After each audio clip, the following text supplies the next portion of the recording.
বাংলাদেশ জাতীয়তাবাদী দল বিএনপির চেয়ারপারসন বেগম খালেদা জিয়া আজ ইন্তেকাল করেছেন। ইন্না লিল্লাহি ওয়া ইন্না ইলাইহি রাজিউন।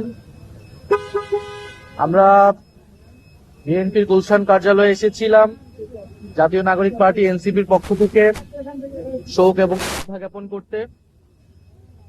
বেগম খালেদা জিয়া অনেকদিন ধরেই তিনি অসুস্থ ছিলেন।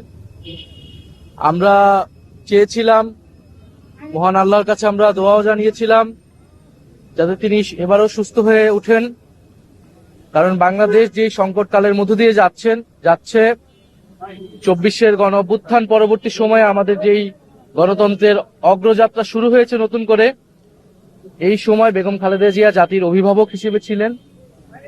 আমাদের এই ক্রান্তিকালে উনাকে অনেক প্রয়োজন ছিল, উনার উপস্থিতি। বেগম খালেদা জিয়া বাংলাদেশের ইতিহাসে, বাংলাদেশের গণতন্ত্রের সংগ্রামে, সার্বভৌমত্বের সংগ্রামে অবিস্মরণীয় হয়ে থাকবেন।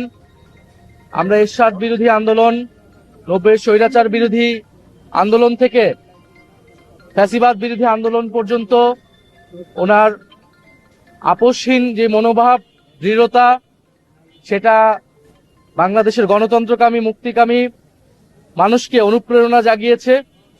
এবং আমরা বিশ্বাস করি বাংলাদেশের সার্বভৌমত্ব রক্ষার্থে, আধিপত্যবাদ মুক্ত করতে বাংলাদেশকে এবং গণতন্ত্র প্রতিষ্ঠার এই লড়াইয়ে, যেই লড়াইয়ে আমরা 24-এর প্রজন্ম আবারও শুরু করেছে, সেই লড়াইয়ে বেগম খালেদা জিয়া অনুপ্রেরণা হয়ে থাকবেন এই প্রজন্মের কাছে এবং ভবিষ্যৎ প্রজন্মের কাছে।